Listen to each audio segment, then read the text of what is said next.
성령 강림절 후 21번째 주일입니다. 우리 다 같이 마음을 모아 하나님을 예배하십시다. 이 아침에 주시는 하나님의 말씀은 시편 27편 1절과 6절입니다. 여호와는 나의 빛이요 나의 구원이시니 내가 누구를 두려워하리요. 여호와는 내 생명의 능력이시니 내가 누구를 무서워하리요. 여호와께서 환난 날에 나를 그의 초막 속에 비밀히 지키시고 그의 장막 은밀한 곳에 나를 숨기시며 높은 바위에 두시리로다. 우리 함께 기도하겠습니다. 결실의 하나님, 이제는 우리의 믿음이 주 안에서 열매를 맺게 하소서. 주님을 영화롭게 하는 일에 게으르기만 했던 저희들이 모두 일어나 새롭게 열림으로써 부지런히 주의 일을 하도록 우리에게 열심을 주시옵소서. 풍성한 마음으로 하나님께 예배 드림으로써 받은 은혜가 더욱 넘치고 하나님께 올리는 감사가 더욱 무르익게 하옵소서. 우리에게 풍요로운 결실을 약속하신 예수님의 이름으로 기원합니다. 아멘.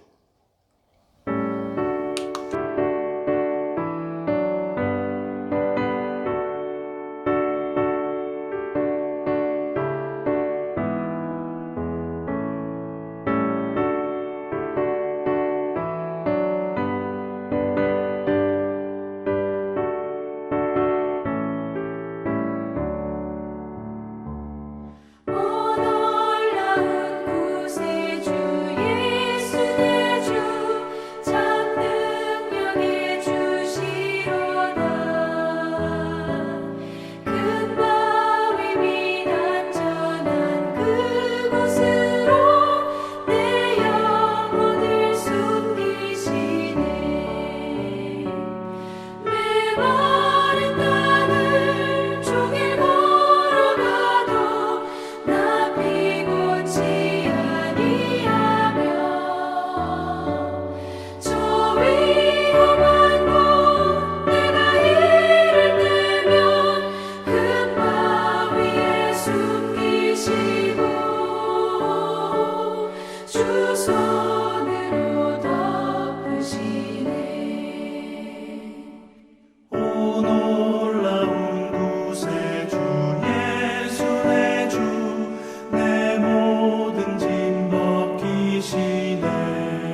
여러분 받으신 주보를 보시면서 우리 개정 사도신경으로 우리의 신앙을 고백하겠습니다. 우리 한 목소리로 고백하십시다. 나는 전능하신 아버지 하나님, 천지의 창조주를 믿습니다. 나는 그의 유일하신 아들, 우리 주 예수 그리스도를 믿습니다.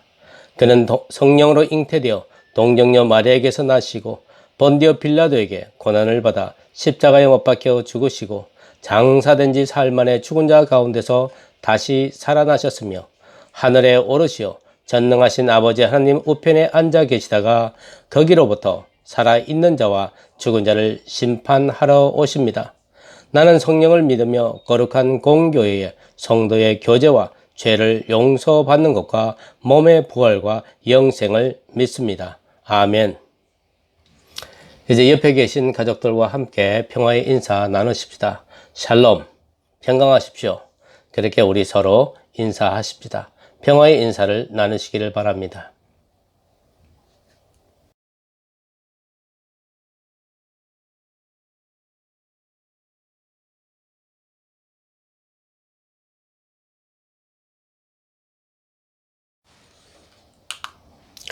오늘 우리에게 주신 말씀은 누가복음 16장 19절로부터 31절의 말씀입니다. 19절입니다. 한 부자가 있어 자색 옷과 고운 베옷을 입고 날마다 호화롭게 즐기더라.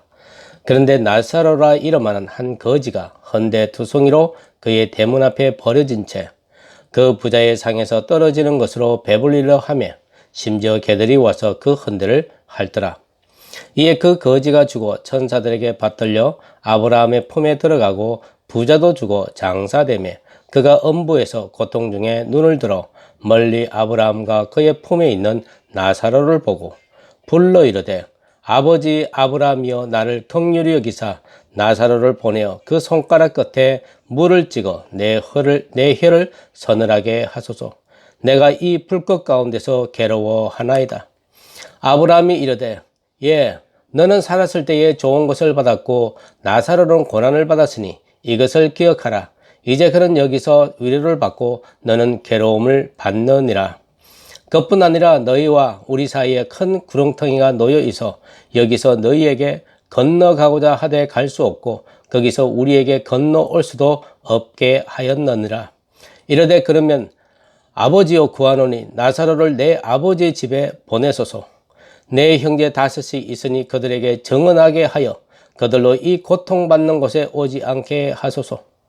아브라함이 이르되 그들에게 모세와 선지자들이 있으니 그들에게 들을지니라. 이르되 그렇지 아니하니이다. 아버지 아브라함이여 만일 죽은 자에게서 그들에게 가는 자가 있으면 회개하리이다. 이르되 모세와 선지자들에게 듣지 아니하면 비록 죽은 자 가운데서 살아나는 자가 있을지라도 고난을 받지 아니하리라 하였다 하시니라. 하나님의 말씀입니다.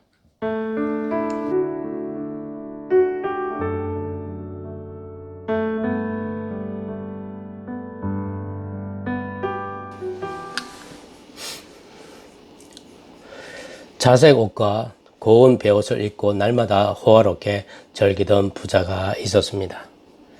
예수님 당시에는 염료가 발달되어 있지 않습니다. 그래서 옷에 물감을 들인다고 하는 것 흔하지 않았습니다.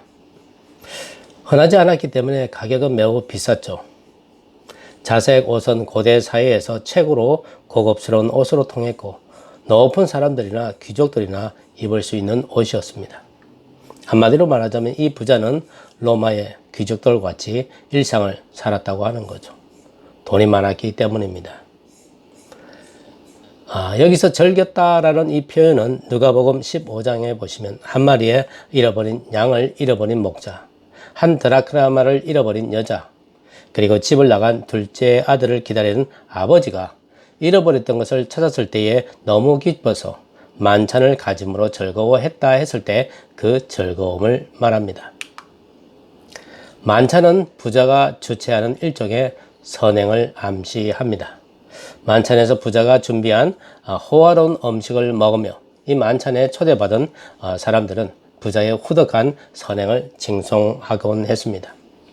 이런 류의 만찬을 자주 가질 정도면 부자의 이름을 밝힐 것만도 같은데 이 비유에서는 거지 이름은 나와도 부자의 이름은 나오지 않습니다. 다만 부자는 돈을 좋아하는 사람들의 대표로 나옵니다. 돈을 좋아하는 사람들이 누굴까요? 누가복음 16장 14절에 보시면 바리새인들은 돈을 좋아하는 자들이라, 즉 말하자면 바리새인들의 대표로 이 부자를 부각시켰던 것입니다. 이름 없는 부잣집 앞으로 매일 출근하는 거지 나사로가 있습니다. 부자가 베푼 만찬에서 떨어질 빵 부스러기로 배를 좀 채울까 해서 그 집 앞으로 갑니다. 여기서 말하는 빵 부스러기는 우리가 생각하는 빵 조각이 아닙니다. 만찬에는 각종 기름진 진미들이 올라오죠. 이 음식을 먹으려고 하면 이 음식으로 인해서 이 기름이 손에 묻을 때에 이 기름을 닦아내는 것이 무엇이었느냐면 빵이었다고 하는 겁니다. 빵으로 그것을 닦아내었다는 거죠. 그래서 그것이 빵으로 닦아내는 그것들이 이게 만찬상 위에 있는 것을 볼 때에 마치 냅킨이 너저분하게 널려지는 그런 모습과 같습니다. 이런 것들이 지저분하니까 부자들은 거기에서 빵을 먹고 음식을 먹고 빵으로 닦은 그 빵 조각을 상 밑으로 던지곤 했습니다. 그 상 아래 누가 있습니까? 거지가 있는 거죠. 나사로가 있습니다. 이 만찬상과 거지 나사로가 있는 자리 사이에는 집 안으로 들어가는 문턱이 하나 있습니다. 과연 만찬에서 기름을 닦아낸 빵 조각이 문지방 바깥쪽까지 던져서 버릴 수 있을지는 의문입니다.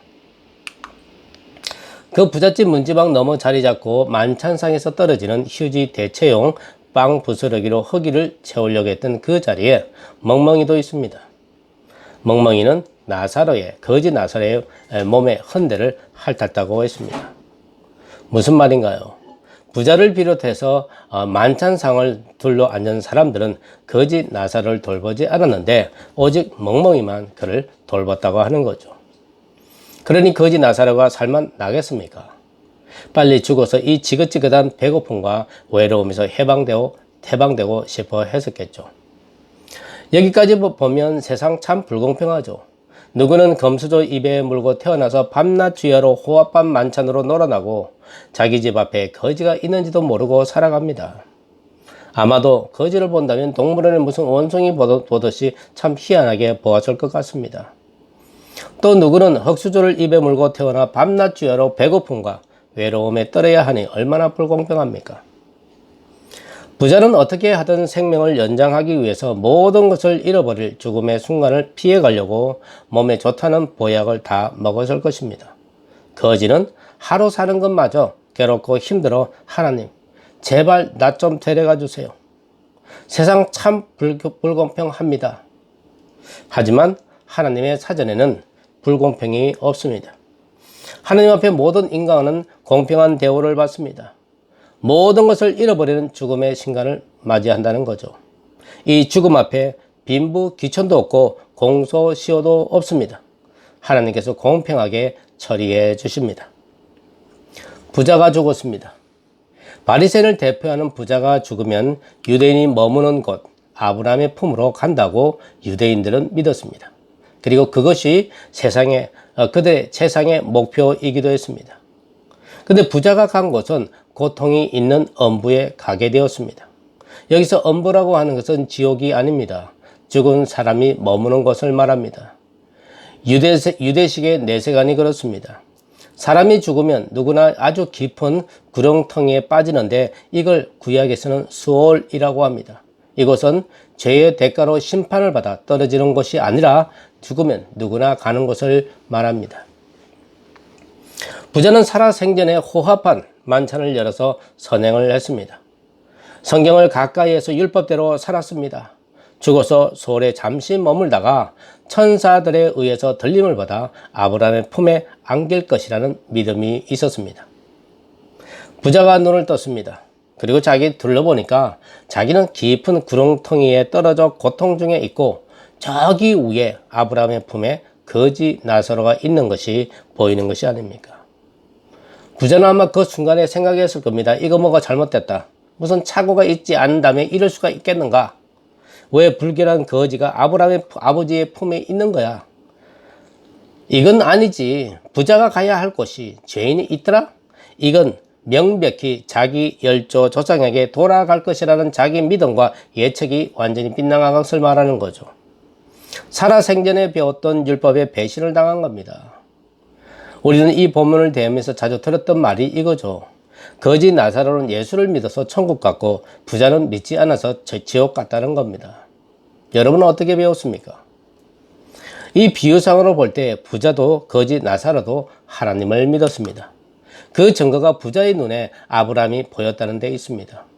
아브라함은 엄청난 부자였고 하나님을 열심히 신앙하는 자였습니다. 유대인들에게는 믿음의 조상이었습니다. 그래서 유대인에게 아브라함은 아버지로 불렸습니다. 유대인들은 죽음은 아브라함에게로 가는 것이 복 중에 최고의 복이었습니다. 그러니 부자가 하나님을 안 믿어서 지옥 갔다고 하는 말 성립될 수 없을 것 같습니다. 사실 부자가 엄부에 떨어져야 할 심각한 죄를 범했나요? 이 비유상으로 볼 때 부자는 자기 돈으로 잘 먹고 잘 살았습니다. 이웃을 돌보지 않았다고요? 아니죠. 그는 자주 만찬을 열어서 주위 사람들에게 평판을 좋게 하는 방법으로 이용을 했습니다. 만찬 후에 남은 음식 누가 먹습니까? 결국 그 집의 하인이나 객이나 나그네나 먹지 않겠습니까? 그렇게 본다면 부자도 믿음 생활 나름대로 한 거죠. 자기에게 주어진 인생 열심히 살아간 것이 왜 돌이킬 수 없는 죄가 되는 것입니까? 거지 나사로도 부자같이 자기 인생 열심히 살았습니다. 그는 가난했습니다. 산상수훈을 보시면 가난한 자는 복이 있나니 천국이 저희 것입니다 했습니다. 가난한 자에게 바라볼 것이 딱 한 군데밖에 없는 거죠. 하나님 한 분뿐입니다. 하나님 살려주세요. 배가 고파 죽겠어요. 부잣집에서 떨어지는 빵부스러기 좀 먹게 해주세요. 하나님 외에 부잣집에 가서 애걸복걸 하려면 거지 나사로도 자기 영혼을 팔아야 합니다. 그런데 나사로는 배고프다고 해서 자기 영혼을 먹는데 팔지 않았습니다. 하나님만 바라보았습니다. 배고프다고 해서 하나님 왜 이렇게 불공평하십니까? 하나님께 대들지 않았습니다. 다만 하나님 저를 불쌍히 여기소서. 그렇게 했을 뿐입니다. 나사로의 이름이 엘르아살, 하나님이 도우신다는 뜻입니다. 살아생전에도 하나님은 유대인들을 통해 가난한 자를 도와주셨습니다. 유대인에게 선행은 믿음의 덕목이었습니다. 그러나 나사로는 그 선행의 혜택을 받지 못한 것 같습니다. 어쨌거나 나사로는 그의 이름이 말해주듯이 나사로가 죽었을 때에 천사들에게 받들려 아브라함의 품에 들어가게 도우셨습니다. 부자와 나사로 둘 다 하나님을 믿었습니다. 근데 부자는 엄부에 들어갔고 나사로는 아브라함의 품 천국에 들어갔습니다. 그렇다면 이 둘의 차이는 무엇입니까? 비유에서 부자가 엄부에 간 것은 생전에 좋은 것을 누리고 살았기 때문이라 하고 거지 나사로가 아브라함 품에 안긴 것은 생전에 고난을 받았기 때문이라 합니다. 이 비유대로 한다면 아브라함도 당대의 엄청난 부자였습니다. 그도 부자처럼 누리고 잘 살았습니다. 그렇다면 아브라함이 하나님 측에 있으면 안 되는데 하나님 나라에 있습니다. 부자가 생전에 잘 먹고 잘 살았기 때문에 엄부에 갔다는 아브라함의 말이 합리적이지 않습니다. 근데 아브라함은 부자에게 기억하라, 이제 그는 여기서 위로를 받고 너는 괴로움을 받느니라 25절에 말합니다. 살아생전에 누렸던 것이 죽음 이후에는 반대가 된다는 것을 기억하라는 것일까요? 만약에 그런 말이라면 우리 믿음 생활에 대혼란이 생기겠죠. 예수 믿으면 구원받는다고 알고 믿었는데 생전에 남들보다 잘 먹고 잘 살았다고 죽어서 반대가 된다면 이런 불공정한 심판을 누가 믿겠습니까? 예수님이 부자들어 돈을 좋아하는 바리새인들에게 기억하라고 하는 것은 누가복음 6장 20절 24절의 말씀입니다. 너희 가난한 자는 복이 있나니 하나님 나라가 너희 것이요 지금 줄이는 자는 복이 있나니 너희가 배부름을 얻을 것이며 지금 우는 자는 복이 있나니 너희가 웃을 것이며 주님 때문에 사람들에게 미움을 받고 욕먹고 버림받을 때에 너희에게 복이 있도다. 그날에 기뻐하고 뛰놀라. 하늘에서 너희 상이 큼이라. 화에 있을진저 너희 부요한 자여 너희는 너희의 위로를 이미 받았도다.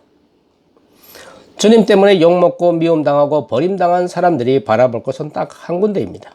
하나님. 그래서 복이 있다 하십니까? 무슨 말입니까?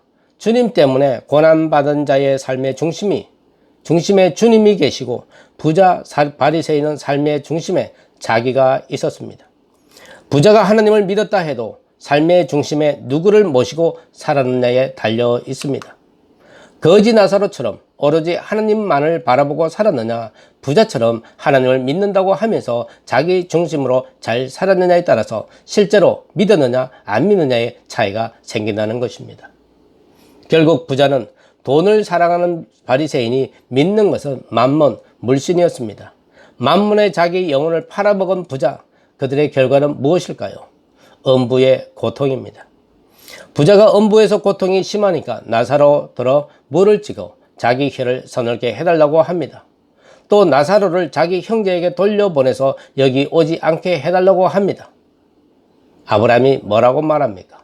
26절에 너희와 우리 사이에 큰 구렁텅이가 놓여 있어 여기서 너희에게 건너가고자 하되 갈 수 없고 거기서 우리에게 건너올 수도 없게 하였다라고 했습니다. 부자와 거지 나사로 사이에 가로막힌 이 구렁텅이가 두 사람이 죽었기 때문에 가로막고 있는 걸까요? 비유로 보자면 아닌 것 같습니다. 살아생전에도 부자와 거지 나사로 사이에는 건널 수 없는 경계선이 있었던 것 같고 그 경계선을 그어놓은 자는 부자인 것 같습니다. 부자는 만찬을 베풀 때 자기가 베푼 만큼 되돌려 받을 수 있는 벗이나 형제나 친척이나 부한 이웃을 청했습니다. 이것은 선행이 아니죠. 베푼 것이 아니라 서로 주고받은 것입니다. 부자는 자기 집 몸지방 앞으로 매일 출근하다시피 하는 거지 나사로를 자기 집 문 안으로 발을 들여넣지 못하게 했습니다. 부잣집 정문 앞에서 사람이 죽어도 돌아보지 않았습니다. 자기와 상관이 없다며 먼지를 떨었습니다.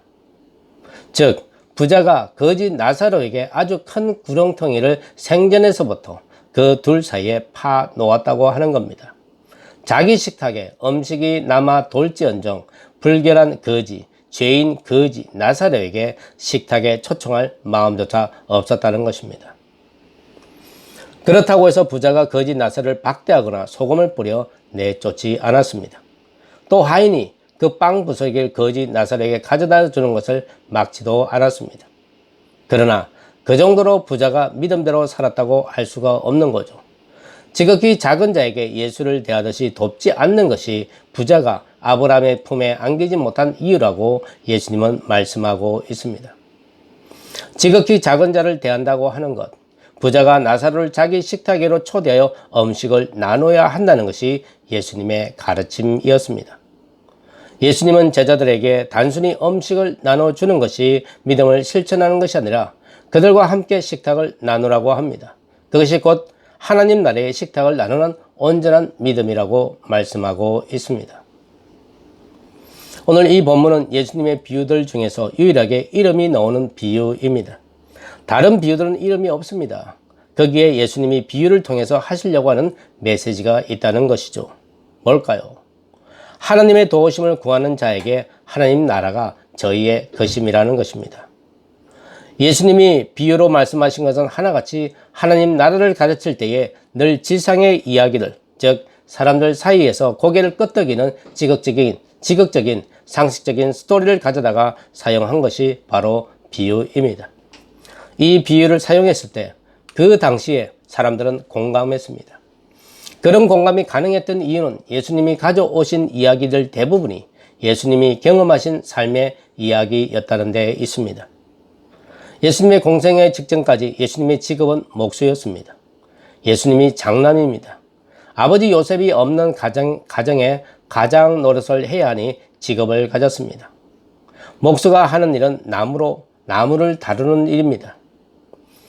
팔레스타인 지역에는 나무로 집을 짓지 않습니다. 돌과 흙으로 짓습니다. 그럼 목수가 무슨 일을 했을 것 같습니까? 농기구의 손잡이나 나무를 만들거나 집수리하는 것을 했습니다. 한마디로 잡일을 했다는 것입니다. 하루 일하고 하루 먹고 사는 비정규직이었습니다. 언제 일을 준 자에게 해고당할지 모르는 그런 환경에서 성장했습니다. 일이 없는 날에는 시장 바닥에 나가서 일거리를 찾아 헤매는 죄인들과 어울리는 것이 예수님의 청년 시기였습니다. 청년 예수의 시기를 이렇게 이해해 본다면 예수님이 들었던 비유들을 즐겨 사용한 이유를 알 것 같습니다. 예수님의 일상이 바로 비유였던 거죠. 저 유명한 산상수훈에서 예수님은 가난한 자에게 복이 있다 하셨습니다. 왜요? 가족 부양을 위해, 생계를 위해 건축 공사장에서 더럽히고 더럽고 힘든 육체 노동을 할 수밖에 없었던 삶을 살아봤기 때문이 아니겠습니까? 과부의 불의한 재판관, 불의한 청지기 비유를 들어 하나님 나라를 가르친 것은 예수님이 불의한 일을 당해봤기 때문입니다. 포도원 품꾼의 비유, 예수님이 새벽 이른 아침 노동시장에 나가서 일거리를 얻으러 거기서 서성거려 보셨기 때문에 아는 거죠. 그래서 예수님은 가난이 죄가 아니라는 것을 누구보다도 뼈저리게 경험해서 알기 때문에 하나님 나라에서는 모두 동일한 품삯을 받게 될 것이라는 복음을 전하고 있습니다. 오늘 이 본문에서 예수님은 거지 나사로에게 하나님의 도우심이라는 이름을 붙여주었습니다. 무엇을 말하려고 했을까요? 예수님이 눈물 젖은 빵을 먹어보았습니다. 가난을 경험해봤습니다. 며칠씩 굶어봤습니다. 어려움을 겪어봤습니다. 차별을 받아봤습니다.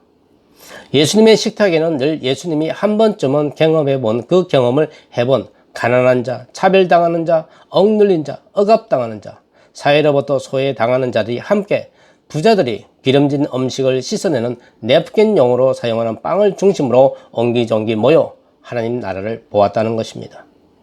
예수님의 식탁에서는 모두가 공평했습니다. 모든 것이 공정했습니다. 그 식탁 주위에 도움을 구하는 자는 항상 도움의 손길이 다가갔습니다.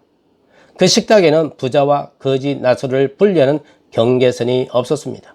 그 식탁에 모인 자들 모두가 거지 나사로 하나님의 도움을 구하는 자들이었습니다. 하나님 나라는 그들에게 열려 있습니다.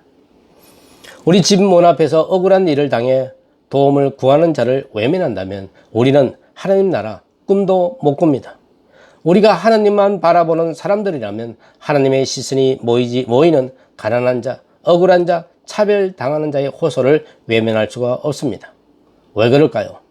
하나님의 관심이 거기에 몰려있기 때문입니다.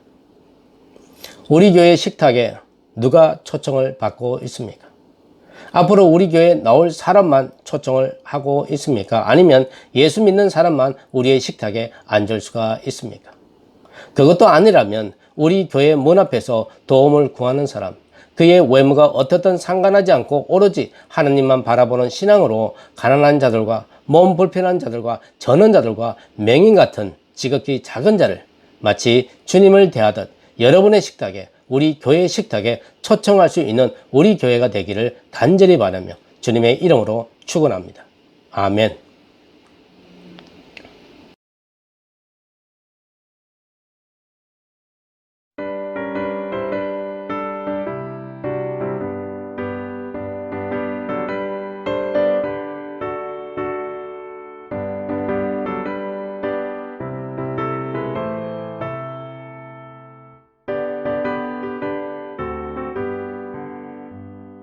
내가 예수 믿고서 죄 사함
성도 여러분, 우리의 선한 목자 되신 하나님께서 여러분을 푸른 초장과 실만한 물가로 인도하실 것이며, 우리의 구주 예수 그리스도께서 여러분이 사망의 엄침한 골짜기를 다닐지라도 해를 두려워하지 아니하게 할 것이며, 은혜가 충만한 성령께서 여러분의 삶을 선함과 자비로 가득 채워주실 것을 믿으시고 삼위 하나님과 함께 세상으로 나아가십시오. 이제는 우리 주 예수 그리스도의 은혜와 하나님의 지극하신 사랑과 성령의 감동하심이 하나님께 예배하는 성도들 위해 지금으로부터 영원토록 함께 하옵시기를 축원하옵나이다. 아멘.